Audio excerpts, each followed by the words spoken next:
Hello, I'm Andrew Suskind, and I'm a psychotherapist and author based in West Los Angeles since 1992, specializing in trauma and addictions. Welcome to our podcast, which I call It's Not About the Sex, also the title of my recent book. Here we focus on all topics related to compulsive sexual behavior, often referred to as sex addiction. In particular, we explore ways to build long-term sustainable recovery while establishing more meaningful connection and greater intimacy. Our intention is to offer fresh viewpoints, brand new perspectives, and practical user-friendly tools toward living a more deeply connected life. Let's get started. Elle Michel, LMFT, is a psychotherapist practicing in Los Angeles who specializes in the treatment of trauma and borderline personality disorder. She is trained in EMDR, brain spotting, trauma resiliency model, and DBT, and has also worked in community psychology as well as several prominent treatment centers here in Los Angeles. Thank you so much for being with us, Elle. I really appreciate you joining us.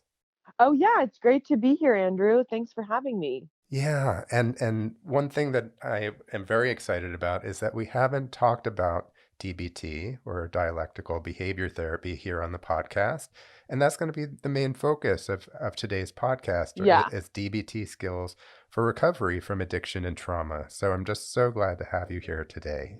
awesome. Y- Thanks. Yeah. So with that said, why don't we start with the foundation? So trauma is something that has become almost a buzzword in our profession and with our hmm clients. And I'm wondering if you could share a little bit more specifically about your take on what trauma really is, and also what complex trauma is. Yeah.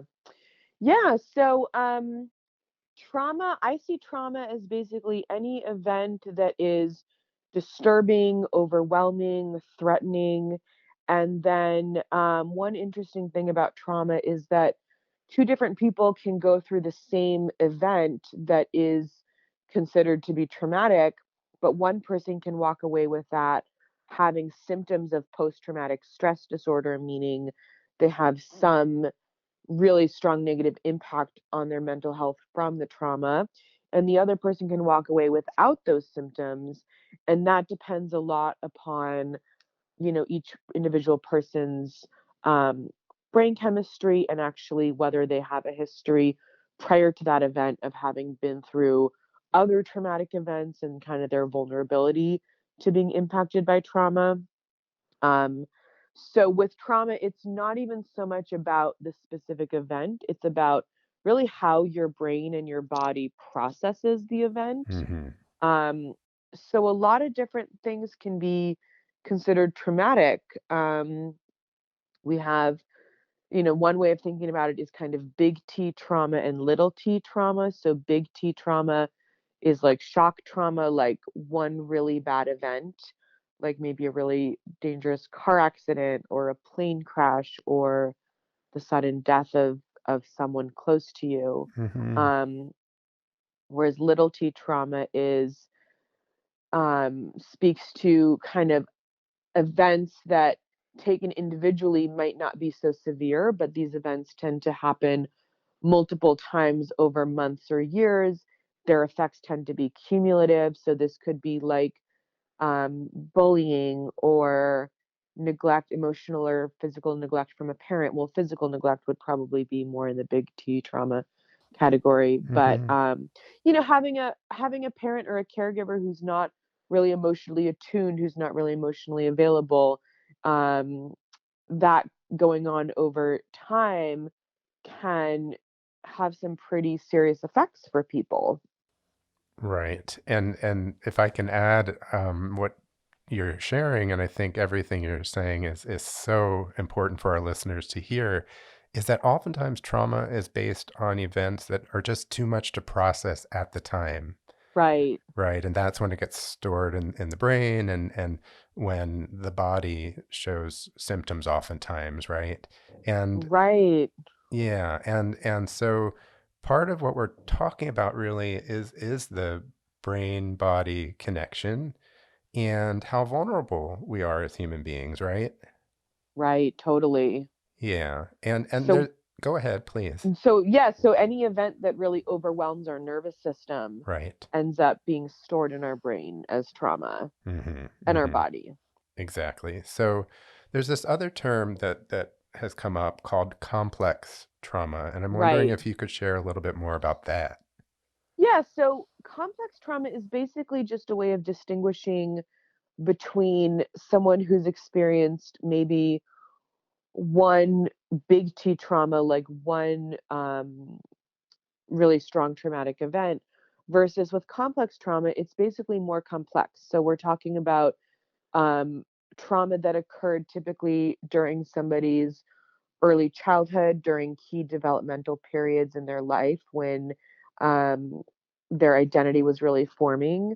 We're talking about trauma that oftentimes may have been the result of someone very close to the person, a caregiver, a family member.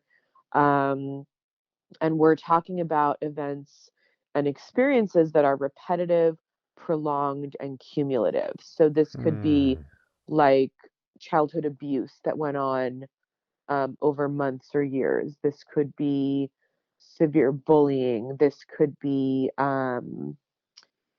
just an unstable, chaotic environment. And one of the things we see with complex trauma in terms of the symptoms people tend to develop is that oftentimes with complex trauma, people develop a pretty complex assortment of symptoms. So people Hmm. may have the traditional trauma symptoms, which are like, flashbacks and avoidance of talking about the traumatic event and emotional dysregulation. But with complex trauma, people also might develop some type of addictive behavior. There can be disordered eating. There can be symptoms of borderline personality disorder, Hmm. which is technically its own diagnosis, but more and more we're seeing borderline personality disorder really as a function of trauma and Hmm. as a function of complex trauma. Um, so the symptoms that when people come in with this assortment of symptoms where they have an eating disorder, they have a substance abuse problem, they're suicidal, they self-harm, Hmm. they have kind of this wide variety of symptoms, that's a key to, for me as a clinician, thinking, oh, there's it's pretty likely that this person had some sort of complex trauma going on in their early childhood. Hmm. Sure. So I don't know about you, but in my practice nowadays, complex trauma is more the norm than not, Yes, right? So absolutely. so we're talking about layers and layers of issues of historic kinds of events that haven't been addressed. And people function. Absolutely. I mean, I think people are kind of amazing the way they find survival strategies. But at the same time, you're right, those various kinds of symptoms start to mushroom and we see more problematic issues and actually more dangerous issues. And I wanted Yeah. to go back to something you said because I know you're a specialist in borderline personality disorder, and you mentioned that nowadays there's a lot of attention to the idea that borderline personality actually is rooted in complex trauma. Can you say a little bit more about that? Yeah, absolutely. So we're seeing more and more with all of the mental health diagnoses that they're kind of grouped together in groups of symptoms without giving a ton of attention to the origin of those symptoms. And we're seeing for a lot of diagnoses, the origin of the symptoms more often than not is trauma or complex trauma. So, particularly with borderline personality disorder, we're seeing that. And Marsha Linehan, who's a psychologist who developed borderline personality disorder originally in the 80s, she writes about that quite a bit in her initial writings on borderline personality disorder, which I abbreviate as BPD, just for short. But she writes about how I forget the exact percentage, but many clients who end up becoming diagnosed with BPD um, do have some history, oftentimes of early childhood sexual trauma or severe neglect or things like that. Um, so she writes about that intersection, and more that's starting to be acknowledged. Fantastic. So you're really reminding us that some of the pioneers, like Marsha Linehan, have introduced the most effective treatments for borderline personality, complex trauma, etc. And it's so interesting because I finished grad school in the early 90s, and almost everything around trauma was cognitive behavioral therapy. That was the Ah, go-to. We didn't have any of these other possibilities. And so I'm wondering, as we're talking about helpful treatments, if you could share a little bit more about the cutting edge treatments that are available for trauma and complex trauma today. yeah, absolutely. So to understand the treatments that are available, we really have to understand the brain and the body.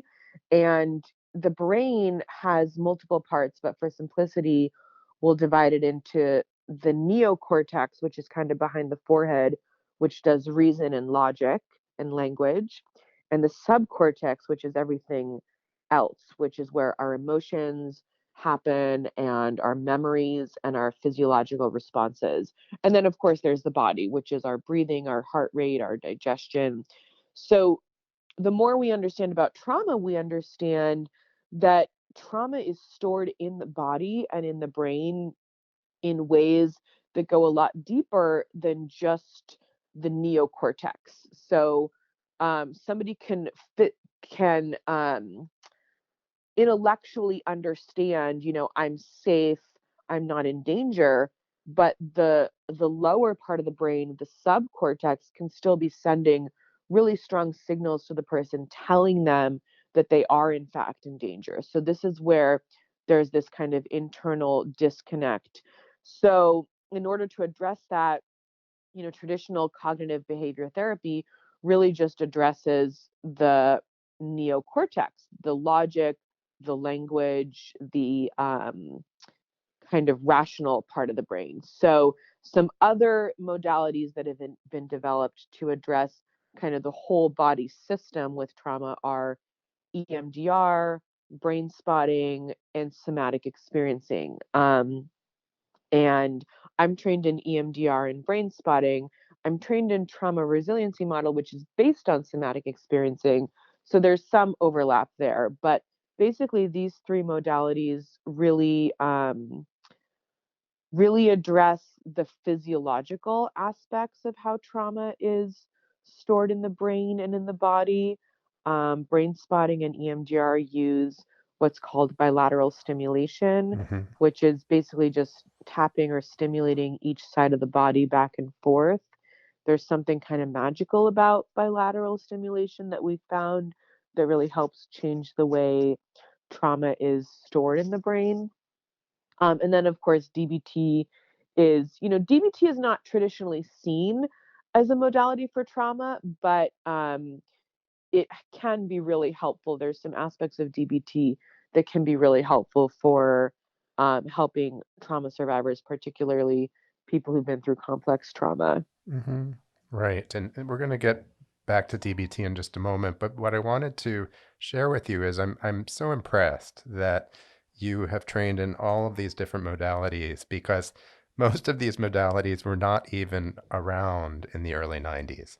Yeah, And I don't know if our listeners realize this, because it's becoming such a part of our language and our understanding of trauma treatment nowadays. But really, EMDR, which started in the early 90s, and then somatic experiencing beyond that, and then brain spotting in 2003, and of course, the trauma resilience model somewhere in the midst of all that, are all really, really new. And like you said, before they were available to us as clinicians and as clients, we were really trying hard to work on all this in the neocortex, in the thinking brain. And I know that I was just running into walls left and right. And I just love that you have immersed yourself in all these areas, because nowadays we know that the brain body connection is where the healing truly takes place. right. Yeah. Yeah, Yeah. absolutely. So I'm wondering, since you are trained in DBT or Dialectical Behavior Therapy, developed by Marsha Linehan, if you could share with our listeners a little bit more in detail about what DBT is all about. Absolutely, yeah. So DBT was developed by Marsha Linehan in the 80s, and basically she was working with patients in the psych ward who were really, really struggling. And she was finding that traditional cognitive behavior therapy, which is abbreviated CBT, wasn't working for them and was actually, for some of them, making their symptoms worse. So she developed DBT as kind of an answer to this problem. Um, so DBT really focuses on teaching people skills, coping skills and life skills, and really teaching people what to do when they feel really bad. Um, DBT typically involves three different components, which is individual therapy, group therapy, and in group therapy it's less for DBT, it's less about kind of processing and talking through things, it's more about learning skills. The group tends to be pretty didactic. And then the third element that DBT brings in, which is not really seen as traditional in other kinds of therapy, is called phone coaching. And so phone coaching means that the client can call the therapist in between their sessions. Like, let's say session is on a Thursday and the client is in distress on a Monday. The client doesn't have to just wait until their Thursday session. They can call and these days text the therapist and say, "Hey, I'm really struggling. Do you have any suggestions or any pointers?" And the therapist will get on the phone and kind of, these calls usually take 10 minutes. They're not intensive calls. It's not like we're doing a whole another therapy session, but get on the phone and address the issue in real time as it's happening. Mm. Um, so these are kind of like the three components of DBT, and then in terms of the skills DBT teaches, there's four there's four types of skills. So DBT has a big emphasis on mindfulness skills, and DBT was doing mindfulness way back in the 80s before mindfulness was this buzzword that everyone was into. And actually when DBT started incorporating mindfulness, there was a lot of skepticism from the professional community about what is this hippy dippy kind of BS stuff. Hmm. And so it's only now that Western medicine has kind of vetted mindfulness and proven it to be effective in terms of all of these different ways of reducing symptoms. Hmm. So DBT teaches mindfulness. It teaches interpersonal effectiveness skills, which is basically a fancy way of saying social skills. Hmm. So how to request things that you want in a relationship, how to say no to unwanted requests, how to assert yourself.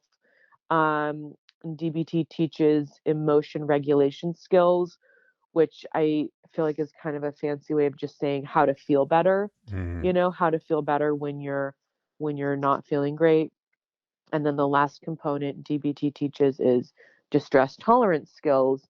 And distress tolerance is really about how to get through a crisis without making it worse. Mm. So this is like when somebody maybe has urges to self-harm, and Hmm. sometimes those urges can be really strong. So how does the person get through those urges without acting on them and without doing something harmful? So one thing I'm hearing you say is that DBT is skills based. Yes, And so there's something different about that approach that really, I think, is very much like almost like taking a class in a way, like taking a class. totally. Yeah. And so there's really a, I don't know, when I hear you talk about those four areas, I feel like each and every one of us could benefit from DBT. Totally. That's Yeah. one of the things I love about DBT is like as a DBT therapist, it's so useful and it's so helpful. And actually in the DBT skills group, the the group is set up for the therapists to kind of model the use of skills. So the therapist, the group starts with a check-in. The groups are typically co-led. That's the original format. So there's two therapists in a group, and each therapist checks in and talks about how their week went and what skills they used and how those skills were helpful for them. So there's this kind of self-disclosure aspect that you don't find in traditional like psychoanalysis or whatever. Mm-hmm. So there's a real role modeling, a mentoring in a Yes, sense. exactly. That's fantastic. So it really is a way for everyone to be in it together. It's Hmm. not hierarchical in that way. Yeah, exactly. Yeah. So I'm wondering, as we're talking about DBT, I really do believe it's beneficial for anybody. It just has so many li- um, relevant skills that we can all benefit from. But since we're talking about trauma and addiction today, I'm wondering if you can break that down for us and talk a little bit about how DBT is helpful for treating addiction Right, or any right. kind of addictive compulsive behavior. Totally. So absolutely. So one of the key components of addiction is that at its core, addiction, all forms of addictive behavior are really about emotion regulation. So they're really about, I feel not great, I feel a compulsion, I feel an urge. How do I regulate my emotions? How do I feel better? And typically with addiction, it involves doing some kind of addictive or compulsive behavior. So DBT, the emphasis on emotion regulation through healthy or non-harmful behaviors is a really significant way that DBT can be helpful with treating addiction. And oftentimes, this looks like, what do I actually do when it feels like every cell in my body is telling me to use or to do a behavior, an addictive behavior, or to act out or whatever? Mm-hmm. What do I actually do to get through that? Mm-hmm. Um, so DBT can be really helpful with teaching people emotion regulation skills, just how to get through the day without acting out on their addictive behaviors, and then also tolerating those more intense urges when they come up. Um, and the other piece that DBT gets into that's not, I think, as well known is that there's a component of DBT that really helps people kind of identify our values and identify, what does a life worth living look like to me? And Mm. that's kind of the DBT language. Like, how do we create a life worth living? What does that look like for me? What does that incorporate? Um, and with addiction, oftentimes for people who are kind of in the crux of the addiction, it's hard to imagine what life would even look like without the addictive behaviors and how they would Mm-hmm. kind of get through the day or get through the night without them. So DBT can be helpful in that aspect as well for addiction. Right. And when you said that idea of what makes life worth living, it's very much a positive psychology approach. Right. And there's something really powerful about not focusing on what's wrong, but focusing on what's going right. Totally. And what is that vision of a life worth living? And that's beautiful. I'm so glad you introduced that piece. And I was thinking Yeah. as you were talking, Elle, does somebody have to go to a DBT group, or let's say they gave you a call and said, I'm interested in doing some DBT. Can I work with you one on one? Is that a possibility?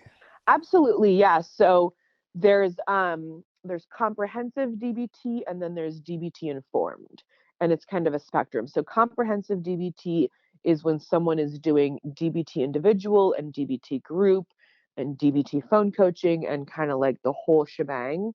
And then there's DBT Informed, which is what I do with many of my clients where they're not in group. They maybe utilize phone coaching, maybe sometimes they don't. And it's just individual therapy with kind of a focus on DBT. And I kind of pull from whatever skills I think might be useful or helpful for them.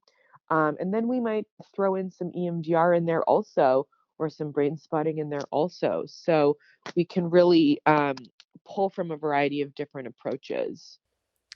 Fantastic. I mean, that's so important for me to know and for listeners to know that there's not a one size fits all for this, No. that there are various ways of plugging into the DBT skills. And one of the things I just was thinking again as you were talking is, you know, that I see a lot of folks in my practice with problematic sexual behaviors.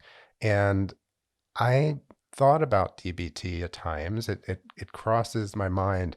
But as we're talking, I really believe that this would fill out their toolbox in a way that would be very meaningful. And Yeah. as we know with complex trauma and addictions, it often does take a village for somebody to heal.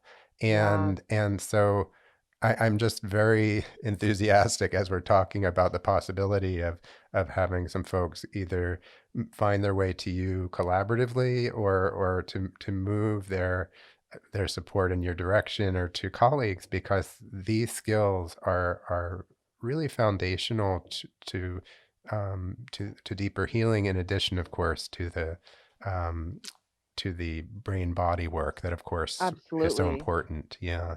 Yeah, and that's great to hear. And I think you're right about that. And that's kind of why I got interested in DBT, because I really like working with people who have kind of more intense stuff going on, more complex stuff going on. And it's great to just be able to give them all the tools that are available. For sure. And not everything resonates for everyone. And so Right. sometimes it does take a little shopping around to figure that out. But I think what happens nowadays more and more is that when we're thinking about a client with various kinds of trauma or complex trauma, oftentimes there's this automatic beeline to EMDR, brain spotting, somatic experiencing, those kinds of things. And I'm wondering how DBT can either be a a supplement to all of that, or how they work together. If you could talk a Yeah, little bit about that. absolutely. Yes. So when I get a call from a new client, typically I get calls from people wanting to do trauma work, and the first thing I assess for is safety. So if there's any self-harm going on or any suicidal thoughts going on, that's a big clue to me that some DBT might be useful and helpful. Um, so I frequently get calls from people who've heard about EMDR or brain spotting, and they want to kind of dive into that work, but they're also having urges to self-harm, or maybe they're actively engaging in self-harm, or maybe they're kind of in the throes of an addictive behavior. So that's when I'll educate them about, for trauma work, that kind of work can be really, really activating and intense. And the first thing we have to establish is safety. So with those clients, I'll start off with some DBT and really teaching them ways to cope with urges, ways to tolerate their emotions that don't involve self harm or don't involve suicidal thoughts. And we'll kind of get the person stabilized in that sense, and kind of grounded before we jump into that more intense trauma work. Right. So safety, of course, is number one. I also hear you saying that because you have an overview or kind of a bird's eye view on what folks really can benefit from, you really determine with them what the entry point would be and Right, what would be most effective.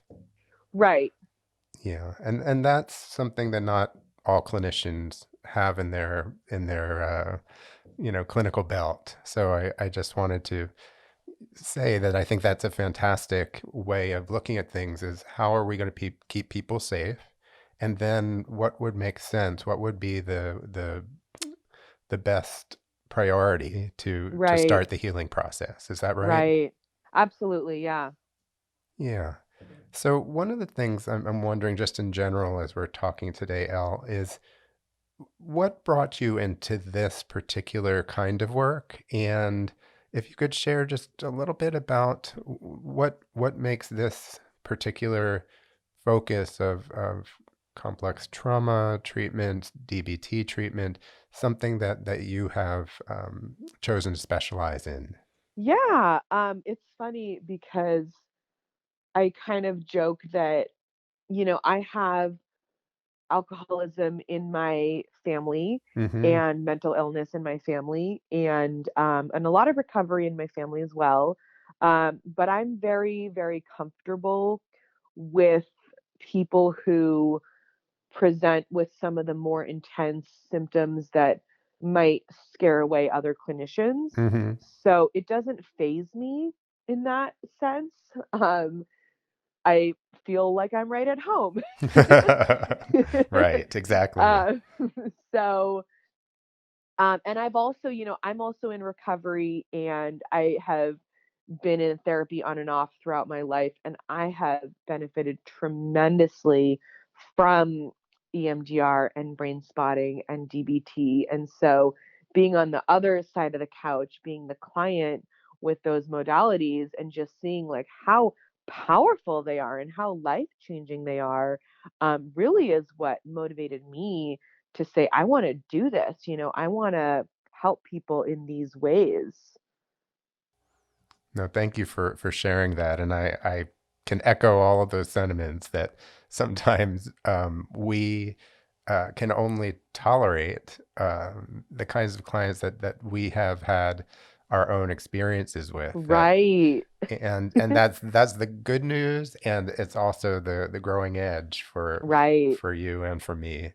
And I think that it's important, for our listeners to understand that this is not easy work. It's very, very gratifying work, but we never know the complexity of what's going to walk into our office. And I think it's a brave kind of work, and also an extremely satisfying kind of work when together, side by side, we get to see somebody um, really find their way through it and have a more stable and enjoyable and purposeful life. Right. It's incredibly gratifying. That's one of the things I really love about this work is that I get to work with a lot of clients who are really willing and really engaged, and you see their lives change week by week, and it's cool. It's powerful to watch that. Yeah, it really keeps me coming back as well. I feel so grateful that I get to do this kind of work, and grateful that I have colleagues like you who are out there to also be doing this work as well. So, with that said, I so appreciate you being with us today, Elle. It's been such a pleasure, and I just wanted to mention your website and email address for our listeners. Elle's website is www.ellemichel.psychotherapy.com, and I'll spell that for you. It's ELLEMICHEL psychotherapy.com. And the email address is very similar, ellmichelpsychotherapy@gmail.com. So once again, thank you so much for being here with us. I really, really do appreciate it. And I'm This was so great, Andrew. Thank you for having me. sure, my pleasure. And I'm sure we'll be crossing paths sometime soon.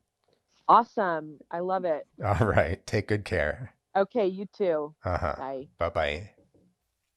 Thanks for listening today. It was so terrific sharing this time with my very talented colleague, Elle Michel, and discussing this really significant topic of DBT, also known as Dialectical Behavior Therapy. Be sure to give us a 5-star rating on iTunes, or please share our podcast on Spotify. And if there are any other topics you would like us to discuss in the future, please let us know. I look forward to you joining us on future podcasts, and thanks again for being with us today.